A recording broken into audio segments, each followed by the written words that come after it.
3 y 7 minutos. Aquí continuamos en Milenio 3, la nave del misterio. Esta música, que nunca es casual la música que nos pone Noel Calero, es Dervish D, el derviche de Evangelis, toda una época electrónica. Los derviches girando y girando, siguiendo las enseñanzas de Medleva, creían que entraban en un estado alterado de conciencia. Lo que hoy parece un muñequito, vamos a decirlo, más o menos pintoresco, el traje del derviche, el gorro, esconde toda una filosofía extraña. Girando y girando, ¿qué se hacía? Perder la conciencia y acceder a otros mundos. Se veían otras cosas. Algunos dicen alucinaciones. Alucinaciones que a veces generan ni más ni menos que el nacimiento de credos y religiones. En honor a todo eso, Vangelis, el gran maestro, hizo este Dervish Day. Pues vamos con algunos de los mensajes. Nos decía, por ejemplo, Rubén, no hay por qué preocuparse por tales meteoros, existe tecnología para desviarlos. Bueno, yo hasta que no vea cómo desvían algunos. Sí, yo cuando dicen hay que preocuparse... No me lo creo, pero vamos. Me preocupo más. No, se estaba construyendo, pero bueno, cuando desvíen a uno no lo demuestren, entonces ya me quedaré más tranquila. Shuaila dice, todos aquellos musulmanes que practican cualquier rito o sacrificio estarían renegando del Islam, por lo que dejaría de ser musulmán. Helen, que la gente siga matando a niños por ritos religiosos en la época que estamos, sí que da miedo. Antonio Rubio, cualquiera de las religiones existentes tienen algo de brujería negra. Silian consideró que los sacrificios humanos son la máxima expresión del maltrato, siempre asociado a la muerte de los más débiles. Dark, pero ¿cómo puedes matar a un indefenso niño para entrar a por unos tesoros y nos quejamos de los psicópatas? Time Lady, el mundo cada día está más loco. Que alguien me explique por qué siempre niños. Continuamos con nuestro viaje. Vamos a un lugar muy concreto. Lo estáis visualizando prácticamente. Es una caverna, es la que dicen que albergó ese momento absolutamente crucial. Pues la que ahora lo desmienten. ¿Qué sabemos? Mucha gente apuntaba que podía ser una cueva en un lugar conocido como Campo de Sangre. Se conocía así por varias causas. Una porque en la antigüedad era donde los artesanos hacían con la arcilla pues las cerámicas y entonces el suelo quedaba rojo. Rojizo, ¿no? Pero también bíblicamente se dice que es el campo que compró Judas con las monedas que había adquirido, que le dieron por revelar o por vender, en cierta forma, por traicionar a Jesús. ¿Sí? Exactamente. Y que entonces por eso se llamaba el campo de sangre, la sangre que se había vertido de Jesús por unas cuantas monedas. Bueno, pues ahí se ha descubierto una cueva, en el año 2000 se descubrió, que ha estado investigada por todas las universidades de Jerusalén, sobre todo por la Universidad Hebrea de Jerusalén, en la que se encontraron restos óseos, un 5% de cada uno de los cuerpos, porque habían sido tumbas que habían sido profanadas. Hay como en la roca una excavación, son tumbas de varios niveles, muy grandes, con varias estancias rectangulares, y en cada una de esas estancias había nichos. Se cree que es una tumba familiar. Una tumba familiar en la que por lo menos hay 2 niños pequeños que tienen relación, y eso se ha sabido ahora con los últimos análisis que se han realizado a nivel de ADN. 2 de esos cadáveres, los de los niños, tienen relación con una mujer que está allí enterrada, con lo cual es familiar. Se cree que además es de una familia importante. ¿Por qué? Porque se han encontrado restos textiles y eso es la primera vez que ha pasado en esas tumbas en Jerusalén. Hasta ahora no se habían encontrado prácticamente telas de la época de Jesús de Nazaret. Estamos hablando de que las dataciones de carbono 14 dicen que pueden tener la tela 2015 años, 38 años arriba, 38 años abajo. Así se hacen las dataciones de carbono 14. Bueno, pues esa tela además tenía pelos incrustados. Pelos que habían sido de la persona a la que habían envuelto la cabeza con ese sudario. Es decir, a los muertos en la época de Cristo sí que es cierto que se les envolvía la cabeza con un sudario de lino, parecido, una especie de mortaja, parecido a lo que es la sábana santa de Turín, una especie de sarga de lino que es con la que se envolvía los cuerpos. Pero en este caso, dicen los especialistas, que hay 2 cosas, que se diferencia de la sábana santa en que han encontrado también restos de lana que pertenecen a la otra parte, a la parte con la que se envolvía el cuerpo. Es decir, había 2 piezas de tela, una de lino con la que envolvían la cabeza del cadáver y otra de lana con la que envolvían el cuerpo. Y en esa tela de lana se han descubierto también restos físicos, es decir, de la putrefacción todavía quedan restos que se han podido analizar. Restos biológicos del tiempo de Cristo. Restos biológicos del tiempo de Cristo que además han dado pues unos resultados fascinantes, porque la persona que murió y que fue enterrada con ese sudario tenía lepra, y la lepra decían que no había llegado a la zona de Jerusalén hasta más o menos el siglo IV. Se descubre que no, que es anterior, que por lo menos en tiempos de Cristo había, y que además esa persona también tenía tuberculosis.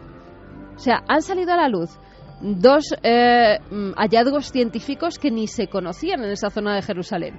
Pero por otra parte, estos científicos lo que hacen es desmentir que la sábana santa pudiera ser de la época de Jesús, porque no se tejía, estos tejidos son muy distintos de los de la síndone de Turín, y que entonces si el primer hallazgo arqueológico a nivel textil de esta magnitud revela que se enterraba así a personas importantes de Jerusalén, pues que Jesucristo, que iba a ser más importante, tenía que ser enterrado de una forma muy similar, o por lo menos envuelto en un sudario muy similar, y que esto haría ver que es una falsificación medieval, porque en la Edad Media sí que se envolvía los cuerpos de los muertos con esa tela que es la más parecida a la sábana santa. Defensores de la síndone, además, también han dicho que bueno, que es que no se puede comparar una cosa con otra, que hay que estudiar cada tela en su contexto y en su momento, que no es comparable la sábana que envolvió a un personaje tan importante como en la época debía ser Jesús,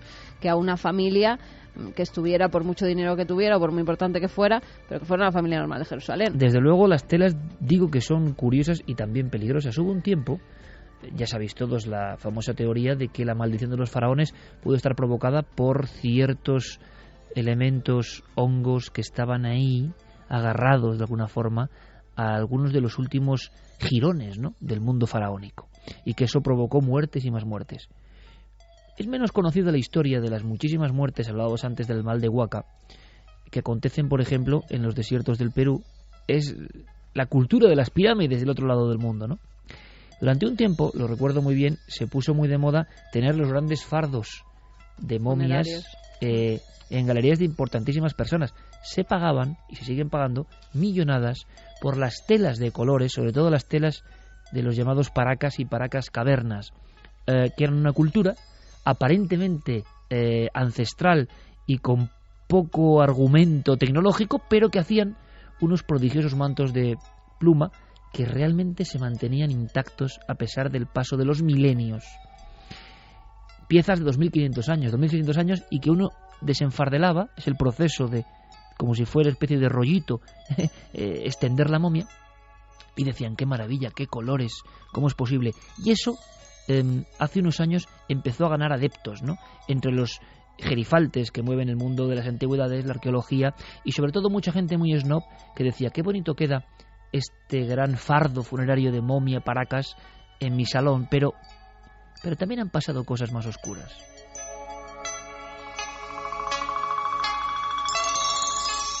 Yo sé de algunas de esas personas que ha tenido esos fardos y le he tenido que contar, porque no puedo ser mentiroso en esto, la historia de cómo muchos grandes arqueólogos peruanos han muerto después de desenfardelar una momia paracas. Para los nativos, por la maldición. Y es que nosotros no podemos entenderlo. Esa misma maldición que consumía a los que realmente se metían en la noche a arrancar las cosas de los muertos. Muertos, ojo, de religiones y culturas muy especiales, muy rituales, muy metódicas. Era como romperle su puzzle hecho hace 2000 años.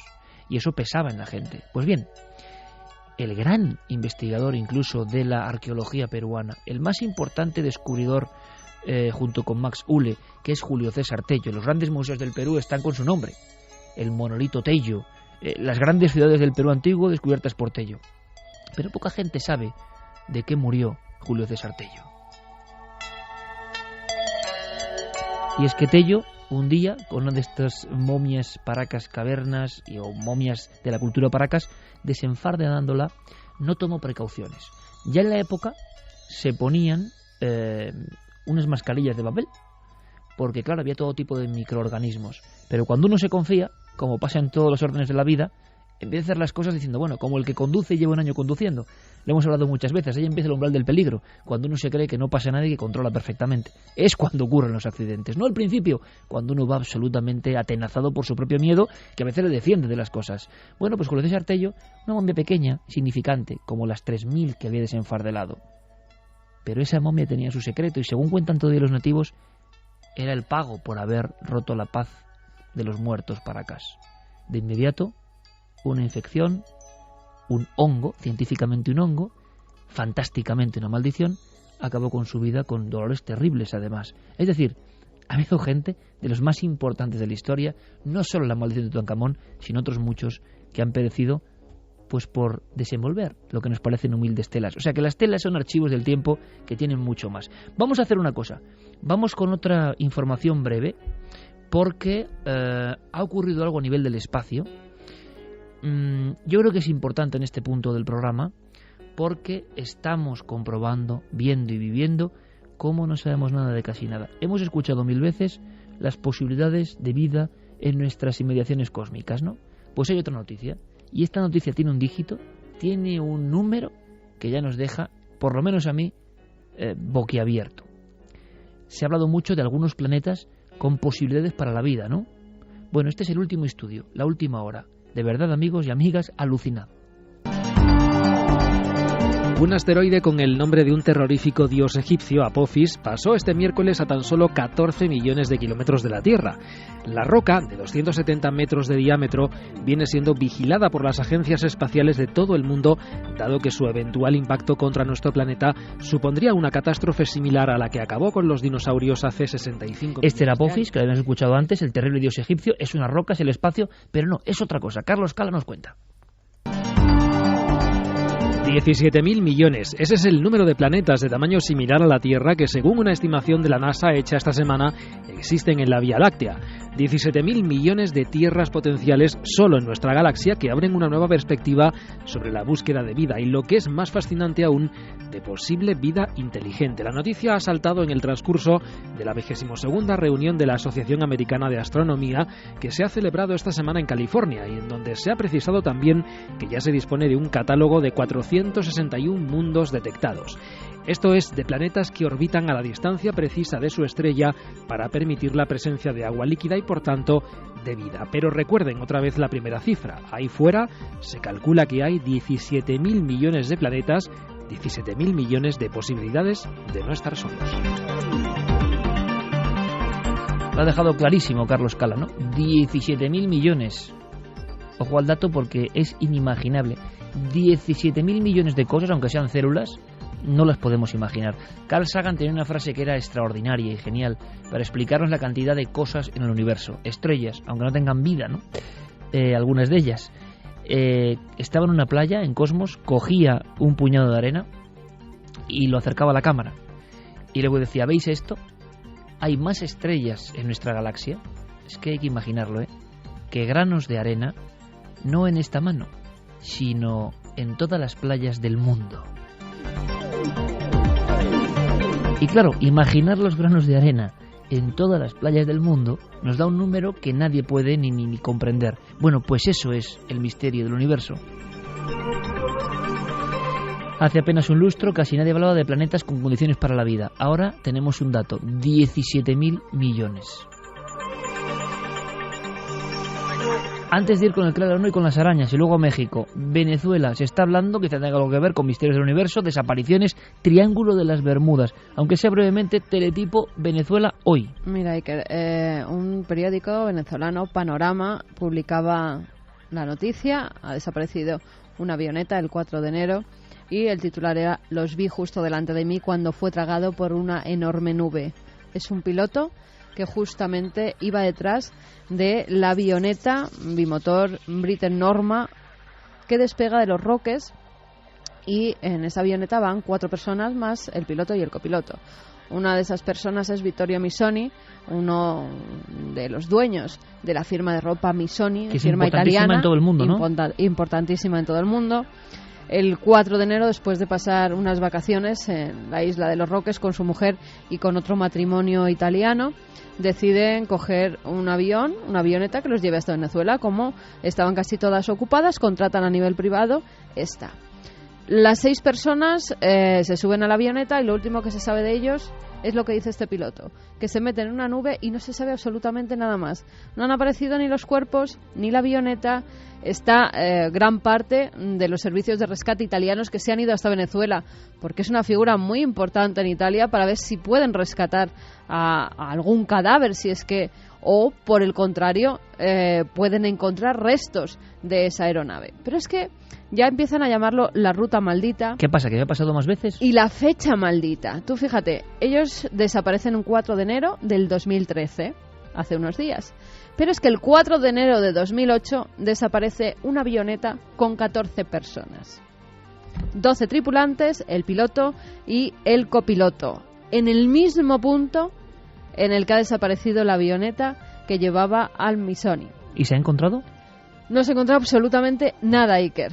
Lo mismo. Una avioneta, en este caso sí que da un mayday, una alarma de que uno de los motores parece que no funciona bien, pero se pierde toda comunicación y no se sabe absolutamente, no se ha vuelto a saber nada. Nada de ninguno de los pasajeros, ni el piloto, ni el copiloto. No ha aparecido restos, no ha aparecido cadáveres, absolutamente nada. Aquí hay un enigma que se suma a todo esto. El hijo de Vittorio Misoni dice que no puede ser, que él cree que su padre está vivo, porque su móvil sigue sonando. Es decir, siguen llamando al móvil y el móvil sigue dando llamada. ¿Dónde están? ¿Dónde se han metido? Lo que describe este piloto, que se llama Enrique Rada, él despega además justo un minuto después, con lo cual tiene delante a la avioneta que desaparece, es que hay una gran nube, hacía buen tiempo, no había temporal, hacía un tiempo completamente soleado, una gran nube en medio del cielo, se meten allí, él asegura ver una especie de rayo o de relámpago que fulmina. Pero no hay tormenta, no hay tormenta, nada. Que fulmina, según dice él, a la aeronave, pero tampoco ve caer nada. Con lo cual ya se está hablando del Triángulo de las Bermudas, porque la Fundación Venezolana de Rescate Humboldt dice que en 6 años ya ha habido 16 accidentes e incidentes en esta ruta de los Roques. Como te decía Iker, ya la llaman la ruta maldita, el nuevo Triángulo de las Bermudas. Semana que viene más datos. O sea, semana que viene hay que vamos ahondar a ver en si esto. Descubren algo. Claro, o vamos a hablar con quien haya que hablar. Se ha apuntado Pero otra posibilidad, luego, que fueran narcotraficantes los que hubieran secuestrado ese avión y estuvieran manteniendo en algún lugar con vida para pedir un rescate a esta familia pero tan lo importante secuestran dentro de italiana. una nube. Eso es lo extraño. Es un caso tan raro, tan tipo caso Valentich, un clásico, por decir algo, de desaparición de un avión, o de tantos otros que hemos contado, ¿no?, que está ocurriendo, y quizá de aquí en 7 días se resuelvan elementos. Pero desde luego nosotros vamos a intentar saber algo más de lo que pasa en esta zona y de lo que ocurre en torno a estos incidentes aéreos. Es tan gráfico, se metieron en una nube y no volvieron más. Hay que saber algo más, lo haremos la próxima semana. Ahora hablamos de arañas. Y hay una película que generó un nuevo impacto en torno al miedo a estos simpáticos animalitos. Yo lo decía antes, hay encuestas que dicen que nunca estamos 2 metros más allá de una araña. Claro, imagino que eso es contando las paredes por dentro, que en las paredes por dentro pasan muchas cosas, ¿no? Dicen que sería, junto a la cucaracha, y seguramente más que la cucaracha, el último animal en extinguirse. Dicen que es el animal que en conjunto más pesa de toda la Tierra, por el número que hay. Y claro, lo hemos dicho muchas veces, es un animal que no es simpático, ni por su forma, ni por sus 8 ojos, ni por sus quelíceros, ni por el veneno que tienen algunas especies, ni por su forma de operar, que en el fondo son como vampiros. Es más, en la película Nosferatu, en la mítica Nosferatu, quisieron elegir un animal que representase perfectamente esa forma, ese comportamiento, y en los primeros carteles de esa película ocultista aparecía alguien que miraba un rincón y allí una araña devoraba a un mosquito. Les parecía a los alemanes, y se veía mucho de esto, el emblema, la escena de animal un poco vampírico, siniestro y oscuro. De arañas hablamos en Créalo o no, y lo hacemos con este fragmento de una película histórica, Aracnofobia. Dr. Jennings, permítame decirle que de vez en cuando surge una alarma médica en un pueblo, alguna epidemia inexplicable, y es muy cómodo culpar de ella a las arañas. ¿Sabe usted que en cada media hectárea de terreno suburbano hay entre 50 y 60.000 arañas? ¿Y que cada araña come unos 100 insectos por año? O sea, que consumen unos 5 millones de insectos anualmente en media hectárea. Piénselo bien, doctor. Tal vez el planeta fuera inhabitable sin las arañas. No tengo nada contra las arañas, pero ha habido 3 muertes en este pueblo.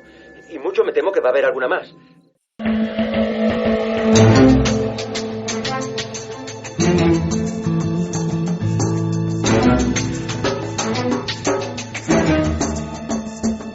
Tres y 29. Diego Marañón, buenas noches. Buenas noches, Iker, ¿qué tal? Aquella película, aquellas arañas realmente agresivas. Y vamos a intentar resolver una historia que era ¿cuál? Pues era la historia de una mujer que se levantaba un día con una picadura de araña que tardaba unas cuantas horas en ir al médico, lo retrasaba y al cabo de un tiempo de esa herida, de esa pequeña picadura, empezaba a surgir un picor incontrolable hasta que esa pequeña hendidura eclosionaba y aparecían en el lavabo cientos de pequeñas arañitas que habían quedado ahí pues porque la araña que le había picado había dejado de alguna manera sus huevos. Yo creo que, en fin, una de las más desagradables historias. Yo sé que la gente lo ha pasado muy mal, pero yo te aseguro que también yo, investigando todo lo que vamos a contar esta noche, yo también... pasado mal. ¿Te acuerdas de cuando en Blade Runner decían yo he visto cosas que vosotros no creeríais? Sí. Pues yo he visto cosas que vosotros no creeríais, te lo aseguro.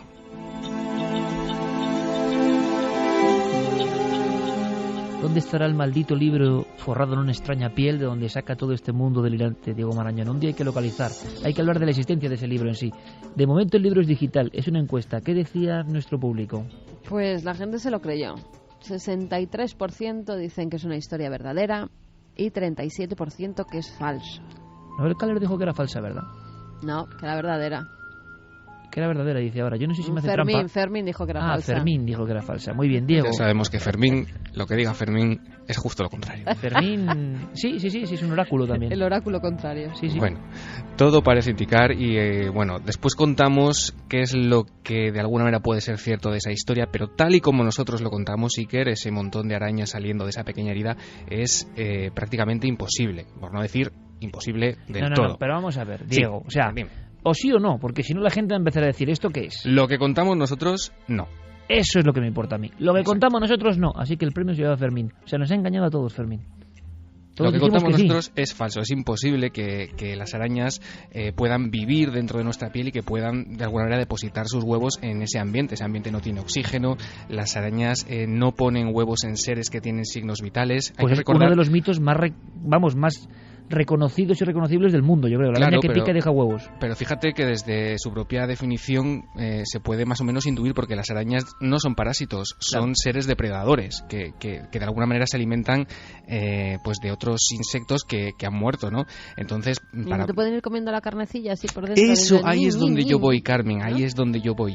Pero vamos a ver, pero el 66% de nuestro público, nosotros nos incluimos aquí, menos Fermín, nos hemos equivocado. Eso es lo primero. Vale, es importante, es un buen leñazo en ese aspecto. Y entonces, ahora tú, claro, has indagado y has encontrado historias parecidas que pueden dar origen a ese mito. Sí, y no solo yo. De nuevo nos han ayudado, Iker, los oyentes, que esta semana pues nos han mandado varios correos. Te leo dos rápidamente. Por ejemplo, Juan Carlos desde Madrid nos decía: estoy completamente seguro de que la historia de esta semana es cierta. He visto cosas peores. Por ejemplo, a un primo que está de misionero en Mozambique se le metieron por los poros de la piel unos parásitos que posteriormente se le alojaron en la médula espinal y se le hicieron gusanos de cierto tamaño que le han dejado secuelas para toda su vida. Luego Alejandro nos decía: hola amigos, os escribo por el tema de las arañas en el cuerpo humano. Es tan real como que le pasó a mi prima, que vive en la calle de al lado, y lo viví con ella. Fue hace 4 o 5 años, en verano. Una noche se despertó porque sintió un ardor en la pierna, pero no vio nada y se volvió a dormir. Al día siguiente se vio una picadura, pero no le dio más importancia. Pero a los días siguientes la picadura se le fue poniendo cada vez peor. Estaba morada y al tocarla estaba caliente, hasta que un día fuimos de compras y se tuvo que volver a casa con fiebre y un malestar tremendo. Fue al médico y le enseñó la picadura. Al momento tuvieron que operarla, tenía toda la carne de la picadura necrosada y era impresionante tanto la picadura como el agujero que le tuvieron que hacer para sanearlo. Luego tuvo que ir todos los días al hospital para ir curándose, tuvieron que ir quitando la grasa que se había formado para que se cerrara bien la herida. De ahí es lo que yo te decía, Iker, que Carmen apuntaba bastante bien, que hay ciertos insectos que realmente sí que de alguna manera digieren la carne que tienen alrededor del lugar donde se enganchan a nosotros. En ese sentido sí que son parásitos, pero no la historia que contábamos de que una araña deposita sus huevos debajo, que eso eclosiona y aparecen cientos de pequeñas arañitas, eso es imposible como diría Pablo Villarrubia, querido compañero, Madre Santa, porque esto es un vendaval de agobio. Claro, pero en los moños sí. En los moños sí no lo sé. Los moños y en más sitios, sí. Pero tú fíjate, por ejemplo, sabes que tenemos mucha audiencia en Chile, ¿no? Que es un país que nos quiere mucho. Chile, Ecuador, Argentina, Perú, México. El programa se sigue por internet, que es increíble. Y aprovecho para mandar un abrazo a toda la gente de Iberoamérica, que este programa de radio y el de televisión ya son un referente, ¿no? Y lo agradecemos mucho. Bueno, pues en Chile hay un problema real. Por las muertes por picadura de araña de rincón, y lo curioso es que la araña de rincón, que se parece mucho a la araña de toda la vida, o sea, es muy difícil. Me acuerdo que tuvimos una araña de rincón en el cuarto milenio, ¿te acuerdas, Carmen? Llevamos una araña y yo dije, pero esta araña, al verla dije, pero esta araña es como la que se ve por el jardín. Pues es que es igual que la de jardín, tiene como un violín, con un dibujo de violín en el abdomen. Me acuerdo que para meterla en el terrario y todo, la gente que nos la trajo... Exactamente. Bueno, ¿qué imagen era esa? Que hacer, pero no nos ha pasado ni con la pantera, ni con el cocodrilo, ni con todos los animales que hemos llevado ni con el lobo, a cuarto milenio. Ni con las serpientes venenosas. Con una arañita de nada.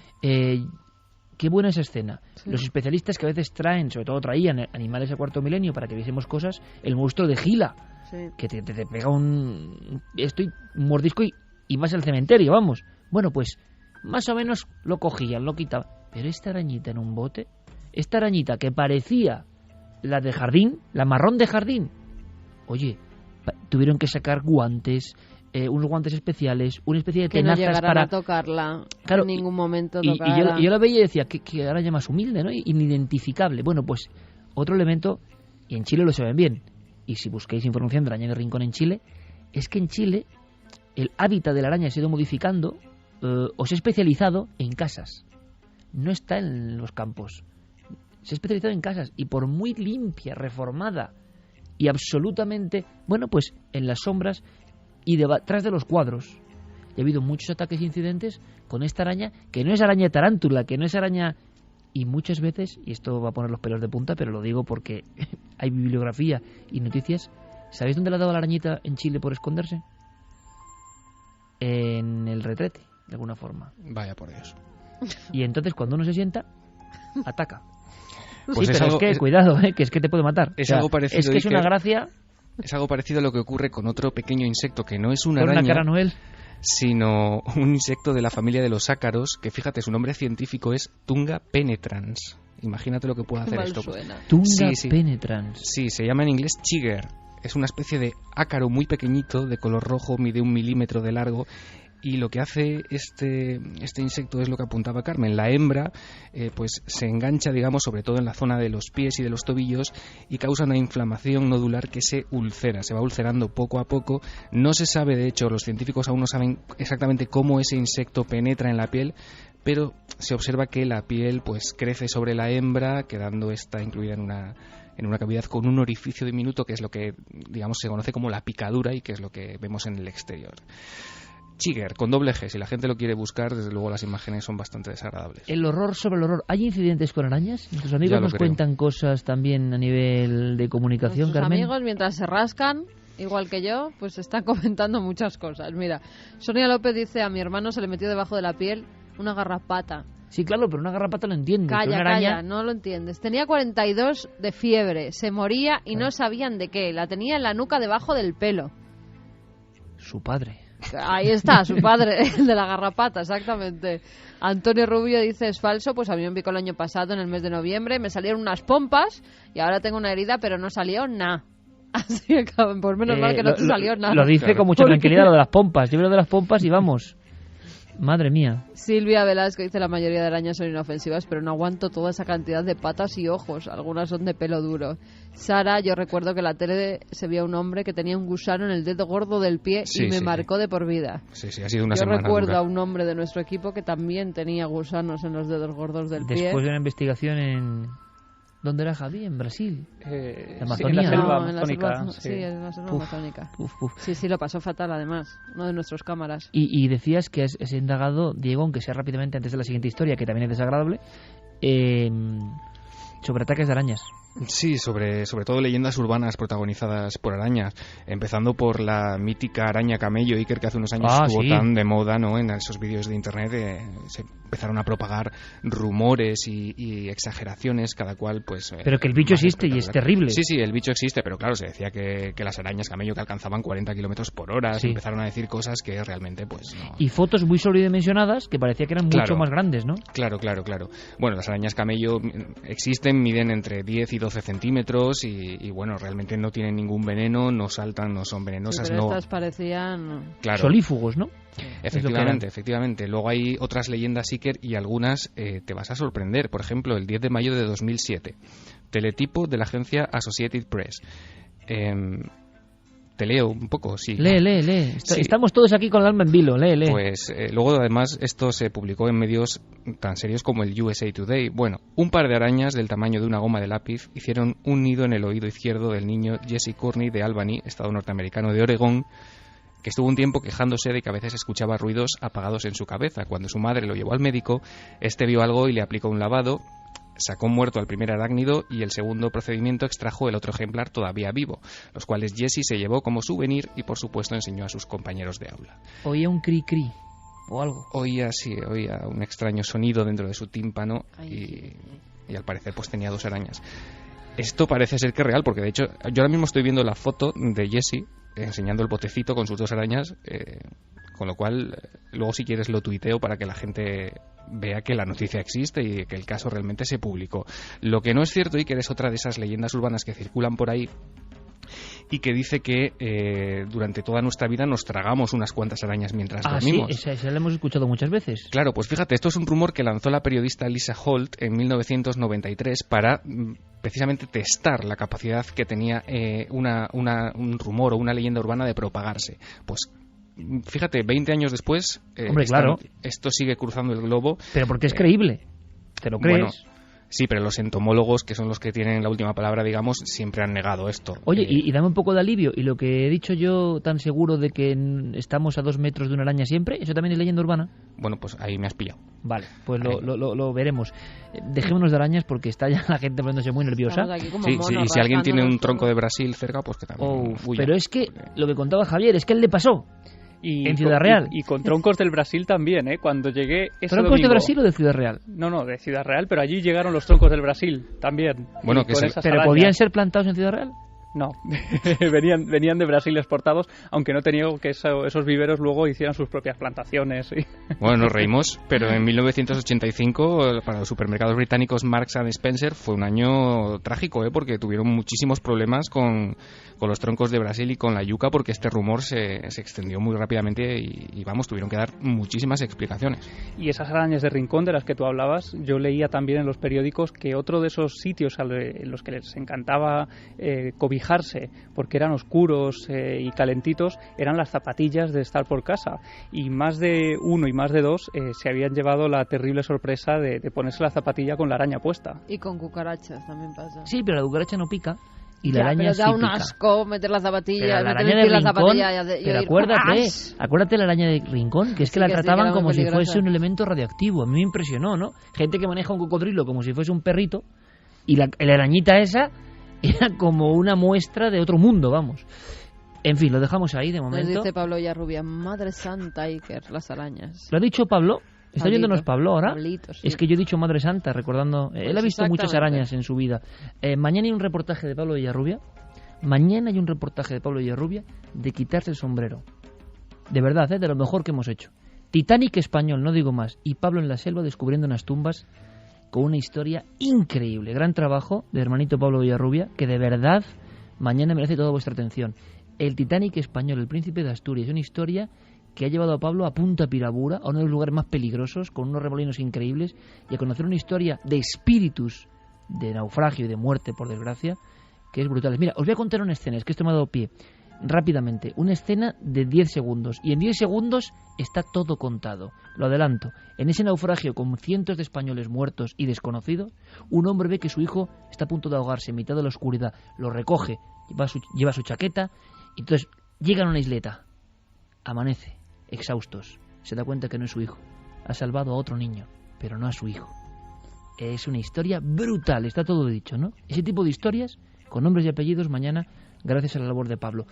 En un minuto, Diego, ¿eres capaz de plantearme la otra horrenda historia de Créalo o no? Sí, claro, por supuesto.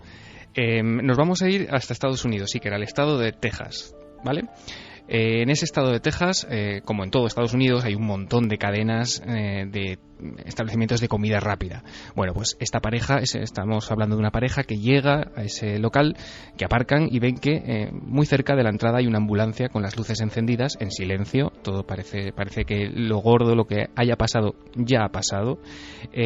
Aprecian que sentado detrás, en la parte de detrás de la ambulancia, hay un chico con el brazo que está como en cabestrillo, no saben muy bien qué está pasando, pero bueno, en la puerta está el encargado del establecimiento que les invita a pasar con toda normalidad, con la mejor de sus sonrisas. En fin, esta pareja se sienta, él pide una hamburguesa, ella un plato de chili con carne, que no sé si sabéis que es el plato nacional o típico del estado de Texas, ¿no? Todo transcurre tranquilamente entre bocado y bocado de la hamburguesa. El hombre, bueno, picotea de vez en cuando de sus patatas fritas, pero la chica mastica su plato de chili con carne y mientras esas luces de la ambulancia todavía se están colando dentro del local, ella detecta un bocado que es más duro de lo normal y que es algo correoso, que no parece corresponder a ninguno de los ingredientes del plato. Al escupir ese bocado, con esa textura entre correosa y gelatinosa sobre una servilleta, pues aparece una falange de un dedo humano. El escándalo, como te puedes imaginar, es ensordecedor en el local y el encargado, lívido, farfullando disculpas, coge el dedo y sale gritando en dirección a la ambulancia: «Está aquí, ha aparecido». Créalo o no. Créalo o no, en 7 días contamos si es verdad. Gracias, compañero. Hasta luego. 3:45. Esto que viene, aunque lo contemos casi en titulares, pero merece la pena, está pasando en México ahora mismo, estas noches, día ahora en México, y parece de créalo o no. Escuchemos un noticiario, hay impacto, se habla de perros asesinos, pero ¿qué hay detrás? Escuchad porque es muy gráfico. En 8 días han sido encontrados 4 cadáveres con mordeduras de animales en el Cerro de la Estrella, en la delegación Iztapalapa. El pasado 29 de diciembre hallaron los cuerpos carcomidos de una mujer y su bebé de 8 meses. Este sábado, los cadáveres de 2 adolescentes también fueron hallados con signos de haber sido devorados por perros salvajes.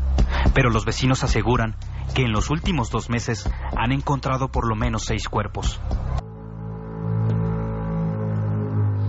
Y la gente dice, de esas barriadas del Cerro de la Estrella, Javi, que son perros, o alguien ha creado ese rumor, ha habido una captura de perros que han variado su comportamiento y que han empezado a devorar a personas. Esto es muy de créalo o no, sobre todo si se ve a los perros, que los pobres parece, aunque el perro silvestrado en urbes, cuidado que es peligroso, pero hombre, parece que no tiene nada que ver. ¿Qué hay de fondo? ¿Qué has averiguado? ¿Has hablado incluso con protagonistas que están allí sobre el terreno? Pues esta historia empieza a salir a la luz el día 17 de diciembre, cuando se descubre el primer cadáver, el cuerpo de 2 personas, una pareja de novios de 15 y 16 años de esa zona concreta de Iztapalapa. Y bueno, al final resulta que unos días después, cuando parece que todo esto había quedado en una mera anécdota, aparecen los cuerpos de otra mujer, de una mujer de 26 años y su hijo de 1 año y 8 meses. También son descubiertos por unos montañistas que aparecen por la zona. Sus cuerpos están descuartizados, parece que además han sido mordisqueados por animales, por alimañas. Y la última víctima es un adolescente de 15 años que aparece también muerto en esa zona. Todo en la misma zona. todo en la misma zona, en esa zona concreta, en ese Cerro de la Estrella, un lugar mágico, ahora contaremos, pero es un lugar donde hay unas viejas ruinas de una pirámide, hay un cementerio, se han encontrado vestigios históricos de hace miles de años de aztecas, y bueno, de pronto las autoridades ofrecen la teoría de que han sido los perros de la zona, los que se esconden en las cuevas, los que han acabado con la vida de estas personas. Que han variado su forma de proceder de hace muchos años y de repente se han puesto a atacar a la gente, ¿no? Claro. Es lo que dicen a nivel oficial. Es lo que dicen oficialmente, hasta tal punto Esto ha sido, que... por cierto, portada del País ayer. Portada del País en su edición digital, el misterio de los perros sanguinarios llenos de México. Sí, llegaron de hecho a capturar a 55 perros. Hasta la fecha se han analizado 25. Ninguno de ellos tiene ni la más mínima señal de haber ingerido carne humana, ni siquiera sangre de las víctimas. De hecho, hay denuncias de personas como un vecino llamado Fernando que habla de que su perro está ahora mismo capturado por las autoridades de la zona. Es un perro pequeñito llamado Canela. O sea que los han cogido aquí como si fuera una caza de brujas. Sí, efectivamente, han cogido a todos los perros de la zona, que son perros, como digo, acostumbrados a estar con personas, incluso con los animales de las granjas cercanas, y de hecho se está movilizando toda la población de la zona. Ahora mismo en Twitter, por ejemplo, los oyentes pueden hacer la prueba de buscar Yo Soy Can 26, ahí con ese hashtag se están manifestando en contra de la captura de estos animales que, según la mayoría de la población, de hecho un 75% de los vecinos piensa que es falso que todo esto sea obra de unos animales. Y si quieres, vamos a escuchar a Claudia Bolaños, que es la periodista del diario El Universal. Hemos hablado con ella y ella nos contaba cómo se está viviendo ahora mismo esta noticia. A la fecha se sabe que hay 54 perros que están siendo analizados en un centro de control antirrábico. Y bueno, lo que se conoce es que por lo menos de los 25 perros que se atraparon en un primer momento, pues ninguno consumió carne humana. Lo que he sentido más que temor es indignación, porque no están conformes con la información que ha dado la Procuraduría General de Justicia del Distrito Federal. Como te comentaba, no creen que este tipo de animales sean los que han cometido el ataque. Perfecto, entonces, ¿quién está detrás? Porque lo que se encuentra es algo horrible. Algunas de las escenas parece que tienen poco que ver con perros. No sabemos cómo se ha utilizado este chivo expiatorio de los perros, ¿no? Sí, de hecho, algunos de esos vecinos de Iztapalapa que viven cerca de este lugar, que han sido testigos del descubrimiento de los cuerpos, incluso hay familiares de esas víctimas, aseguran que se han encontrado cuerpos, por ejemplo, el de una mujer tenía el pecho cercenado, otros tenían cortes transversales muy profundos, como si hubieran sido sometidos a cualquier tipo de tortura. Ellos teorizan que pecho cercenado, por cierto, aparecía siempre en Ciudad Juárez. Claro. Y por eso, precisamente por eso y por otros detalles, se empieza a hablar de rituales quizás satánicos o quién sabe de qué tipo. Y la autoridad de momento lo que ha dicho es no, los perros, es que es tan ridículo. Claro, las autoridades siguen manteniendo su posición inicial, ellos dicen que han sido los perros, pero Claudia Bolaños, la periodista con la que estamos hablando, hizo una gran labor, recorrió la zona con el fotógrafo de ese periódico El Universal de México y descubrió algo sorprendente, y es que en esas cuevas donde habían aparecido algunos de los cuerpos, repito, muy cerca de esa pirámide, de esos restos de la antigua pirámide, habían encontrado todo tipo de artefactos que hacían pensar en esos rituales satánicos. Encontraron velas, pequeños altares, cera, crucifijos, imágenes de santos, restos de una fogata, extraños amuletos. Si quieres, vamos a escucharla a ella contándonos cómo llegan a descubrir todos estos enseres. Este cerro es un cerro con varias cuevas y hay vestigios arqueológicos. Entonces, algunas de estas cuevas han sido utilizadas para realizar rituales de tipo prehispánico. Y en efecto, en un recorrido que nosotros hicimos allí en la zona, pues encontramos restos de cera, velas encendidas, y los mismos vecinos narran que saben que ahí se hacen limpias, tanto de brujería blanca, como la llaman, pero también cuestiones de brujería negra, satánica o de este tipo de santería, ¿no? Así que, tal y como temíamos, tenemos un ejemplo que va directamente en conexión con lo que decíamos de Egipto. sacrificios, ruinas cercanas y un mundo un poco delirante, y lo primero que se culpa a los perros. Y de hecho los vecinos de la zona empiezan a hablar y empiezan a atar cabos que desde hace unos meses han sido testigos de ver cómo grupos de personas, ellos los describen rubios y muy altos, es decir, que no parecen de la zona, vestidos con túnicas naranjas, suben durante varias noches, ellos dicen que los ven subir pero nunca los ven bajar, bordeando el cementerio de ese cerro, suben hasta arriba, oran durante la noche, hacen extraños ritos y, como digo, no los ven bajar. Y es que, tirando un poco de la historia de ese lugar, algunos periodistas a micrófono cerrado me han dado el dato, pues bueno, parece que ese lugar ya desde hace miles de años estaba marcado como un santuario, como un lugar donde se hacían ofrecimientos a los dioses, ¿no? Y se ofrecían a los guerreros. Es un lugar precolombino de sacrificio. Claro, parece que los primeros asentamientos aztecas, los colúas, en ese lugar ellos creían en el sol como una especie de dios al que tenían que adorar, estaban convencidos de que si no le hacían ofrecimientos cada 52 años, el sol se apagaría y llegaría ese final, ¿no? Ese fin de un ciclo por ese culto al sol. Así que cada 52 años ellos sacrificaban a sus guerreros, algunos de sus guerreros, para ofrecer la sangre y el corazón al dios Sol. Y eso está pasando en el mismo lugar exactamente. Es el mismo lugar, un lugar sagrado, como digo, donde se están encontrando vestigios casi a diario, vestigios antiquísimos, donde está esas ruinas de la pirámide donde se hacían este tipo de rituales. Y bueno, pues es otra de las teorías que ofrecen los vecinos. Que está pasando, está habiendo unos continuadores de tradición en América, algunos llevando el tema muy al extremo y recuperando viejos ritos precolombinos, pero claro, a veces es la locura, ¿no? Que sacrificar a otro. Puesto de cabeza de turco a los pobres perros, claro. Porque cualquier forense que coja uno de esos cuerpos de los cadáveres ve enseguida si es un perro, si es un lobo, si ha mordido la yugular, si la muerte se ha causado precisamente por eso, o si a posteriori perros asilvestrados que están por la zona que no tienen dueño lo han tomado como comida. Hombre, lo de los perros da miedo. Pero si el público en México, en toda esa barriada, le empiezan a decir que hay tipos haciendo rituales satánicos y sacrificando gente, es el pánico. Y la autoridad lo que siempre quiere es que no haya pánico. Claro, eso es lo que nos comentaban, que no quieren que se dé la voz de alarma y que se cause el terror, aunque es cierto que a día de hoy el cerro se ha pedido que nadie suba al lugar hasta que no se dé 100% una respuesta. Pero vamos a ver, la gente no es tonta. El hermano de uno de estos muchachos asesinado, o no asesinado, vete tú a saber, decía que los perros no tienen cuchillos y que su hermano tenía un corte perfecto en la oreja, que él como enfermero sabía de qué se producían esos cortes, con los cuchillos o con machetes. Desde luego que América da esta noche, lo habéis comprobado, dos noticias realmente inquietantes, ese Triángulo de las Bermudas en Venezuela que hemos abierto para todos vosotros, y esta investigación in situ rarísima que conecta antigüedad con sacrificio, con culto extraño y con muertes en México estas mismas noches. Así que en 7 días, de ambos casos, estoy seguro que sabremos más, Javi.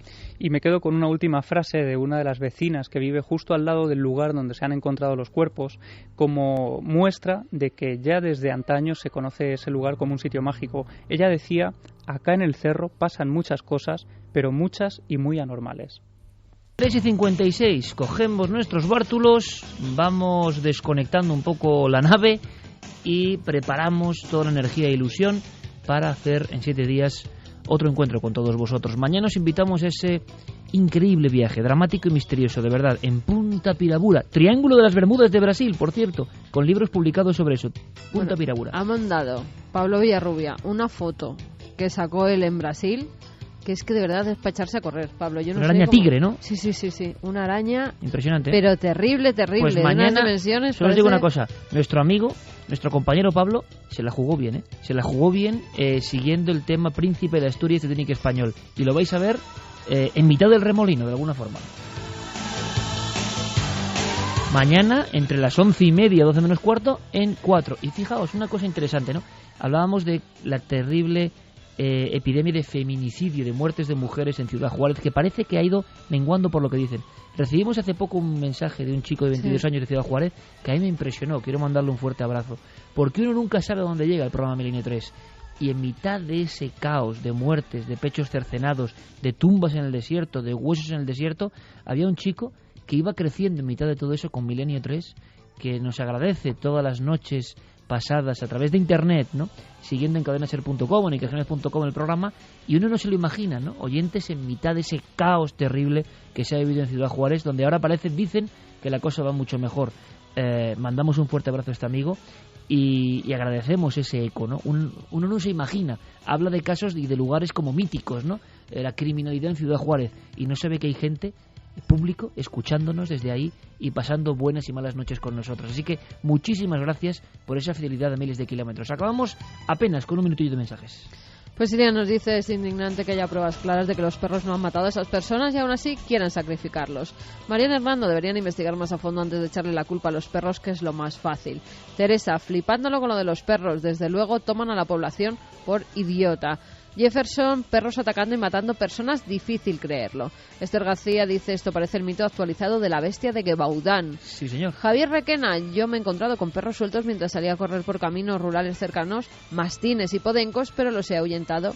Por suerte, miedo me da que ataquen y no tenga escapatoria. También Judy de Palencia nos decía, cuando era pequeña me salieron unos granos grandes en el pecho, tuve picores, ampollas, fiebre y mucho dolor. Mi madre me llevó al médico y me dijeron que unos mosquitos habían incubado en mi cuerpo. Al final me recuperé y las marcas desaparecieron. Terrible último mensaje. Fermín Agusti, gracias. Noel Calero, gracias. Carmen, gracias. Hasta mañana en Cuarto Milenio. Hasta mañana. Javi, como siempre, gracias. Gracias. Y hay una cosa muy interesante, lo decían, bestia de Gebaudán, una cosa que parece del siglo XVII, ¿no? Cuerpos desmembrados, extraños cortes y una bestia culpable de todo eso. Y de alguna manera los misterios nunca mueren, y eso está pasando en México ahora mismo, con mismos culpables falsos y mismos misterios auténticos. Al final, los enigmas de la realidad superan a cualquier ficción. Nosotros lo sabemos muy bien. En 7 días, el equipo de Milenio vuelve para surcar los espacios de la radio. ¡Feliz semana, amigos! 3 y 7 minutos. Aquí estamos de vuelta. Milenio 3 en la cadena SER. Las vías de contacto absolutamente abiertas en Facebook, en Twitter, en Google+. Guillermo León, Nave del Misterio, nuestro concepto evidentemente, y Milenio 3 con número @cadenaser.com. Nuestro compañero Noel Calero, que nos mete directamente en esta nave del misterio radiofónica, hace que todos viajemos a esos desiertos del mundo, muchas veces en conflicto, muchas veces en guerra, muchas veces con historias que no parecen muy bien contadas. En torno a ellas, como siempre, la sombra de las grandes conspiraciones. La noche más oscura, Santiago, y se habla de un misterio que yo reconozco en mi supina ignorancia, que no sabía nada de él, en torno a la extraña desaparición, bueno, desaparición extraña no, en todo caso muerte traumática, pero la extraña coincidencia sí, que envuelve las vidas de todos aquellos que estuvieron relacionados con esa acción de atrapar a Bin Laden, ni más ni menos. Y ya se están tejiendo pues una serie de teorías paralelas incluso. ¿Cuál es la realidad y luego cuáles son esas teorías, Santi? Pues mira, venimos de una historia extraña y vamos a otra historia también muy extraña con muchas capas, como las historias que realmente merecen la pena en la vida, como una cebolla que vas pelando y te vas encontrando cosas diferentes cada vez que vas ahondando en una capa. Es la historia del equipo 6 de los SEALs, de posiblemente el cuerpo de ejército más entrenado, más duro, más preparado prácticamente de todo el mundo. Pues bien, la noticia venía porque el pasado 22 de diciembre el comandante John W. Price, de 42 años, al parecer apareció con un tiro en la cabeza en su destino en la provincia afgana de Uruzgan. Deja esposa y una hija de 9 años. El dictamen oficial es suicidio. ¿Qué tiene de importante la muerte del comandante Price? Pues tiene de importante que posiblemente, todo sobre los SEALs es muy secreto, pero posiblemente sea el único hombre vivo que quedaba del equipo de asalto del equipo 6 que entró en el complejo de Bin Laden. Bien, porque aparte de la multitud de incongruencias que ya las tratamos en estos micrófonos y en Cuarto Milenio de lo que sucedió aquel 2 de mayo de 2011 en Pakistán, pues después de eso, en el mes de agosto, 22 hombres de los SEALs murieron en un accidente / atentado, todavía no está esclarecido, de helicóptero también en Afganistán. O sea, el núcleo duro de todo ese equipo que vimos en acción en imágenes famosísimas que dieron la vuelta al mundo, cae o es derribado o se estrella en un accidente del que todavía no se saben las causas precisas a día de hoy. En un accidente extrañísimo. De entrada, es extraño que lo sepamos, porque, para que te hagas una idea, los SEALs no mueren. Las muertes de los SEALs nunca se anuncian. Las muertes de los SEALs siempre se achacan a accidentes en entrenamientos, a accidentes en otro tipo de unidades. Imagino que, como pasa incluso en España, en determinados ámbitos de lo militar son secretos de Estado. Son tan secretos que nadie sabe la identidad de los SEALs, solo sus propios compañeros y gente con clasificaciones de secreto muy altas. Para que te hagas una idea, los SEALs se dice que son secretos hasta para ellos mismos, desde el punto de vista de que un SEAL no sabe lo que va a hacer mañana. Tienen que estar preparados en todo momento y mañana pueden recogerles y mandarles a la otra punta del mundo a que les expliquen una misión que van a hacer pocas horas después. Así es su vida. Pero es que además esos 22 hombres, que fue el día que más soldados americanos murieron en un solo día en la guerra de Afganistán, es decir, no fue cualquier cosa, viajaban en un mismo helicóptero. Eso iba en contra de lo que se llaman los protocolos de dispersión. Los SEALs, como mucho, una cantidad de estas, podrían haber ido como poco en 3 helicópteros. Los SEALs son armas preciosísimas, muy caras. El entrenamiento de un SEAL cuesta, de un solo hombre, cuesta millones de dólares. Los cuidan como si fueran aviones de combate humanos. Es decir, claro, tropas de superélite. Efectivamente, es un elemento muy caro, con una capacidad táctica enorme y que se cuida, se mima hasta límites increíbles. Pero es más, iban en un helicóptero de la Guardia Nacional.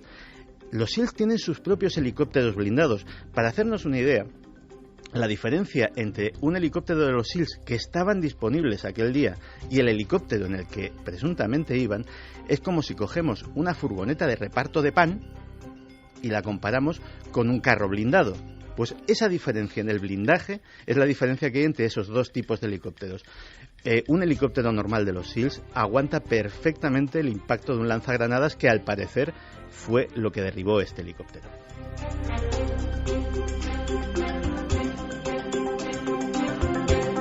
No se encontraron cadáveres, no hubo forma de identificarlos, los restos que se devolvieron a las familias estaban completamente calcinados. Todo es realmente extraño, pero fíjate, este accidente fue predicho o predecido por teóricos de la conspiración antes de que sucediese. Concretamente, Alex Jones, del que ya hemos hablado en este programa. ¿Quién era Alex Jones? Alex Jones es el hombre que nos trajo esa grabación del Bohemian Group.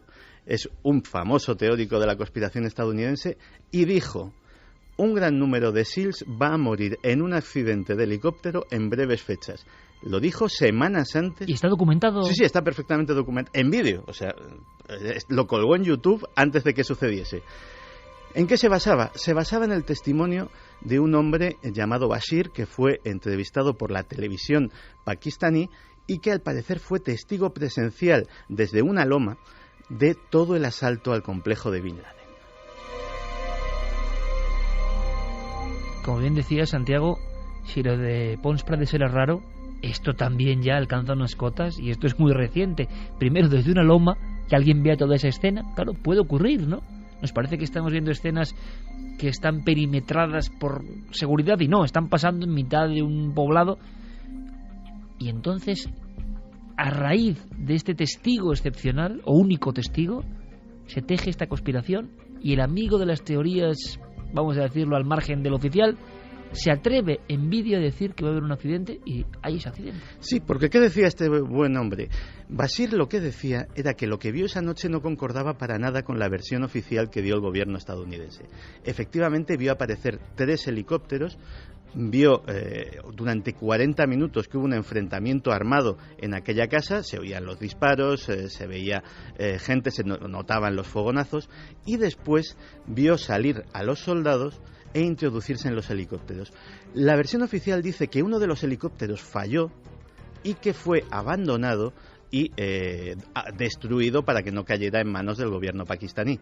Lo que contaba Bashir es que aquel helicóptero fue destruido por algo, probablemente por un misil, y que estaba repleto de hombres. La teoría de Alex Jones era que esos cadáveres se irían a la cuenta de otro accidente de helicóptero días después para que nadie notase la diferencia y sobre todo para que la operación de la captura y muerte de Bin Laden siguiese siendo perfecta, sin ningún tipo de baja estadounidense. Bueno, y en esta película oscura de suspense alucinante existe un último acto, que es este que ha pasado ahora mismo, que lo convierte en percha de absoluta actualidad, desgraciadamente, ¿no? La muerte de un hombre, supuesto suicidio y último miembro de ese grupo de élite. Sí, pero hasta en esto hay una versión alternativa. Medios que suelen estar bien informados, pero que en este caso no tienen más que una versión especulativa de lo que ha sucedido con el comandante Price, lo vinculan con algo que hemos visto todos en las noticias y no le hemos dado mayor importancia, que es la hospitalización de la secretaria de Estado norteamericana Hillary Clinton. ¿Y qué cuentan? Pues cuentan que Hillary Clinton, el comandante Price y otros hombres de escolta pudieron haber sido heridos y el comandante Price haber fallecido en un accidente de avión o en un aterrizaje forzoso, mejor dicho, en un aeropuerto iraní donde habrían concertado una reunión secreta ni más ni menos que con Mahmoud Ahmadinejad para discutir no se sabe muy bien qué.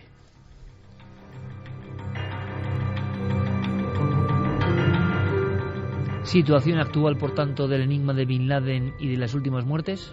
Pues la situación actual es que probablemente, también hay una teoría conspirativa que dice que evidentemente todo lo que se contó era falso y que se han ido eliminando sistemáticamente a los únicos que podían contar la verdad, que eran los soldados presentes. Esa es la superconspiración. Esa es la superconspiración, que obviamente en ese caso al comandante Price lo suicidaron, más que suicidarse. Claro, deben que muera todo el equipo que sabe la verdad. Y además con lo que hicieron con Bin Laden, el tirar el cuerpo al mar, que luego se dijo que no, que hay tanta oscuridad y tanta polémica en eso. A ver qué cuentan ahora nuestros oyentes, que siempre son una fuente muchas veces de pura inspiración, ¿no? En sus comentarios, en vuestros comentarios, a veces nos enteramos de muchísimas cosas, de cómo respira, ¿no?, la sociedad realmente, de cómo llegan estos temas que aquí podemos contar de una forma, pero que luego son, digamos, receptados, ¿no? No se ha vuelto a saber nada, ¿no, Santi, de lo del cuerpo de Bin Laden? No, para nada. Yo además tengo una teoría, nunca se verán imágenes de Bin Laden muerto ese día ni de ese asalto, porque honradamente nunca me he creído nada de lo que se dijo sobre lo que sucedió esa noche. Es mi teoría personal y bueno... la tuya y la de mucha gente que no se lo creyó. Ahora vamos a ver cómo está ese tema. Vamos a tocar un poco, ¿no?, el inconsciente colectivo de cómo respira esa historia. Punto final, Santi. Solo voy a dar un dato sobre las incongruencias de esa noche, pero es un dato que se menciona muy poco y a lo mejor a nuestros oyentes se lo dejo ahí y les deja para pensar. Cuando la fortaleza de Tora Bora fue asaltada por las tropas norteamericanas en el inicio de la guerra de Afganistán, se descubrió una cosa, y es que había un aparato de diálisis porque Bin Laden estaba enfermo de los riñones y necesitaba diálisis periódica de manera urgente, es decir, moría. La diálisis, y todos aquellos de nuestros oyentes que la necesiten lo saben, es una cosa difícil y complicada de obtener hasta en un país occidental en tiempo de paz. ¿Cuánto tiempo pudo esconderse Bin Laden realmente con un costoso aparato del que dependía su vida, costoso y enorme en tamaño, viajando por todo Oriente Medio o por toda la frontera entre Pakistán y Afganistán? Hay quien dice que a lo mejor Bin Laden murió antes y se le tuvo vivo, entre comillas, simplemente porque convenía. 3:19, esto es Milenio 3, como siempre, navegando por mundos que sobre todo tienen un denominador común, que son muy interesantes. Hay quien piensa que todo esto de los ovnis o de lo sobrenatural o lo paranormal son cosas fantásticas. Bien, es muy respetable.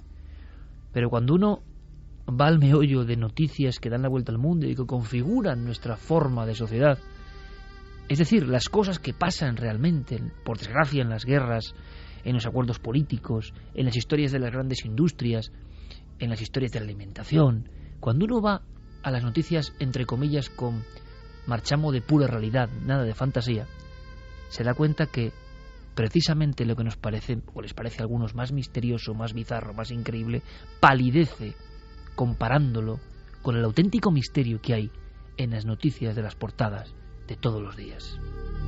Y por eso a mí, como siempre digo, me enorgullece que Milenio 3 se haya convertido con el tiempo, bueno, desde el primer programa, ¿no?, pero en un lugar donde, conviviendo en ese clip del misterio que puede unir lo más sobrenatural, el ejemplo de esta noche es gráfico, ¿no?, los casos más raros, con esos otros que son raros porque parece que no nos cuentan toda la verdad y que el puzzle que se juega por debajo tenemos que conocerlo. Seguramente lo que conocemos es una fracción tan solo. Nosotros mismos estamos dentro de ese juego de intentar saber la verdad, pero llegaremos a ciertos puntos. Sí, yo creo que es muy válido y muy lógico decir que la aparente libertad de comunicación a través de las redes de la que hoy gozamos sí está permitiendo que muchas cosas que antes serían imposibles, Santi, o que imagino que quedarían en cenáculos cerradísimos de expertos, pero que por eso mismo el común de los mortales no podría acceder a ello, ahora sí que parece que hay cierta democratización, entre comillas, ya veremos hasta cuándo, y que uno puede enterarse de estas cosas que antes era imposible enterarse de ellas. ¿Hasta qué punto son verdaderas o no? Es claro, que también esa es la es la serpiente que se muerde la cola, ¿no? Claro. Pero es verdad que ocurre. Yo no sé qué opinan, me lo imagino, porque cuando hemos hablado de Bin Laden aquí y en torno a sus misterios, entre comillas, la respuesta ha sido unánime por parte de la audiencia, ¿no?, que no se cree nada de lo oficial, que quizás es una postura sanamente milenaria, entre comillas, pero también se puede caer en el defecto, ojo, resulta que no te crees nada, por defecto ya no te crees nada y resulta que es verdad, la versión oficial a veces, ¿no? El ser sanamente escéptico tampoco significa no creerse nada por naturaleza, no lo sé. Pues vamos con los mensajes. Curro nos dice, esa capa de oscuridad empieza desde los atentados del 11S y ese colapso de 3 edificios del World Trade Center con solo 2 impactos de aviones. Aún más de la financiación de Al-Qaeda antes de todo esto. Gobiernos que nos engañan, manipulan, roban y humillan a su antojo. Ojalá exista una raza alienígena que nos tutele en temas sociales y morales, porque del ser humano ya poco me espero. Mingui dice, ¿estaría todo pactado entre ambos bandos? El intocable, a Bin Laden lo mataron su propia gente en 2002-2003 para que siempre haya un temor de ataque y poder pedir más dinero para el ejército. A esto decía yo, a esto me refería, cuando escuchamos a veces a los oyentes, a nuestra audiencia amplísima y yo creo que perfectamente orientada en muchos temas, y simplemente escuchamos sus mensajes, el mural de sus opiniones, nos damos cuenta de cosas que ni habíamos pensado, pero que están ahí flotando, ¿no? De lo que ha dicho este oyente, me estaba acordando de las palabras que oía un antiguo agente de la CIA en una televisión norteamericana en 2003, que decía, a día de hoy Elvis está mucho más vivo que Bin Laden. Y si no, que se lo digan a Donald, o cómo era aquel investigador, ¿no? Donald... No me acuerdo, pero era el psiquiatra de Elvis, un respeto. Sí. Mira, bueno, hay... Es interesante también... que igual Santi nos puede ayudar a saber qué es lo que ha pasado, pero la película ha levantado también ampollas porque el Senado ha pedido incluso que se investigue a la CIA, ¿no? Porque la película parece que es demasiado precisa para ser simple ficción o para tener haber llegado a conjeturas por sí mismos, ¿no? Dame más datos de los lógicos, Dan datos que solo debía saber agentes de la CIA que habían estado involucrados. Eso por un lado. Y el Senado además se ha enfadado bastante porque precisamente una de las cosas que al parecer, no he visto todavía la película, pero que al parecer se describen con mucha precisión son los métodos de interrogatorio nada ortodoxos y nada respetuosos con los derechos humanos que aplicó la CIA a los internados en Guantánamo para sacar la información de dónde habría estado Bin Laden. Seguimos. Bueno, sobre lo de Elvis Presley nos decían, lo mismo Bin Laden está en una isla perdida junto a Hitler, a Elvis Presley, a John Lennon, entre otros. Perdicas dice, ¿y quién asegura que Bin Laden esté muerto? Es más, ¿existió alguna vez? Es que ya se pregunta hasta si existió. También es lo malo de la conspiración, o lo bueno, yo no lo sé, que como sigues la espiral, al final todo es una mentira sobre otra mentira, ¿no? Coco dice, muertos los testigos, desaparecido el cadáver, y luego dicen que de dónde nos sacamos las conspiraciones, si lo ponen en bandeja. Mario tiene toda la pinta de ser una conspiración como la copa de un pino. Acabaron con los únicos testigos de la muerte de Bin Laden. Oscar, nos quisieron vender la moto con lo de Bin Laden y no le salió bien, y a cargarse a quien estuvo involucrado en la farsa. Que también uno puede pensar, hombre, nadie experto haría algo así porque la conspiración iba a ser evidente. Vamos y matamos a todos los que sabían algo de la verdad. En fin, siempre vamos a tener las dos posturas, ¿no? Oye, por cierto, Santi, seguiremos hablando de este tema, que es muy interesante. Estás escribiendo algo, ¿no? Estoy escribiendo algo, sí. No se puede contar nada, ¿no? Sí. Yo no soy como Javier. Yo puedo contarlo. Tú lo largas todo. No, es que digo esto porque yo no sé si me interesa estos temas o no, que yo creo que Santi se ha convertido en una voz autorizadísima, solamente la cara oculta, ya tendría para un libro, pero es que me pasó un fragmento, una página, y va a sorprender mucho este tema, pero a mí me gustaría comentarlo en futuras ediciones. Yo siempre he tenido un interés, y ahora vamos con otra historia, ahora conectamos con Diego Marañón, vamos a felicitarle el año, y nos vamos a poner los pelos de punta, creo yo, y después con Javi con una historia de esas de España bizarra, auténtica, que nos gustan. Pero, fijaos, una de las conspiraciones, hay muchas conspiraciones a muchos niveles, ¿no? Pero una que me llama la atención, y os va a sonar sorprendente quizá, es la hipersexualización de la vida en general. Es decir, la hiperexplotación del concepto sexo, ya no solo en lo publicitario, que siempre ha estado, sino permanentemente como argumento de casi todo, y que se ha incrementado en los últimos años de una forma exponencial, sobre todo a través de la red, pero también en todas las series, todos los argumentos, el humor, el amor, el desamor, bueno, eso poco, pero la cuestión sexual imperando. Yo digo, qué raro, ¿no? Siempre ha sido un elemento potentísimo y vertebrador de la vida y uno de los factores, de acuerdo, pero convertirlo como en los últimos años para muchos en la única meta en la vida, el único argumento en la vida, lo más importante de la vida, constantemente, hasta para anunciar, no sé, un radiador, sacan a alguien desnudo. Es una cosa rara que uno dice, desde la visión conspiranoica, ojo, dice, hay una motivación siempre hacia lo más primario para obligarnos a estar pensando constantemente en esto. Santiago cogió el hilo y una vez dijo, un día tengo que hablarte de los tremendos imperios que manejan el asunto del sexo y del sexo gratuito a nivel conspiranoico, por ejemplo, en Internet, y por qué está ocurriendo. Y Santi, me mandaste una página escrita por ti, tan impresionante, o sea, una cosa son las conspiraciones, el 11S, oye, gravísimo, el 11M, para muchas personas, gravísimo, ya ha pasado en nuestro país, y otras muchas cosas. Pero luego hay conspiraciones, vamos a decir, más soterradas, que van a lo hondo, van a la deformación por abuso de nuestras percepciones y de nuestro espíritu incluso, yo creo, o sea, van a la aborregación. De esas se habla menos, no son tan populares, no hay un Bin Laden, no hay nadie, es un fantasma, pero que de alguna forma está obligándonos a consumir cierta cosa, a pensar de cierta moda, y nadie se ha metido, que yo sepa, con ese ámbito, ¿no? ¿Por qué la hipersexualización constante? Hasta para hacer un chiste en una serie que no tiene nada que ver tienes que hablar de sexo todo el rato. Bueno, esto en la España del destape, vale, está bien, ¿no? Pero ahora, ¿por qué? ¿Hay algún interés de fondo en la animalización del sexo, en la animalización en el sentido más burdo? Pues parece que Santi tiene algunas claves. Y yo, aunque sea un tema complicado y difícil, Santi, y creo que en España nunca se ha tratado, sí que iría, y si te parece en breve, si te parece, a tocar algunos puntos, ¿no? Esa otra conspiración brutal que parece que existe, ¿no? Pues sí, de hecho, ya que me ha dado pie, el libro que estoy escribiendo es, digámoslo así, sobre las cloacas de la economía. Porque hablamos mucho de los mercados, hablamos de la bolsa, hablamos de los futuros, del oro que va y viene, pero no hablamos de la enorme cantidad de negocios turbios que generan cantidades ingentes de decenas, de cientos, de miles y miles de millones de dólares que son absolutamente opacos a cualquier fisco, a cualquier medición.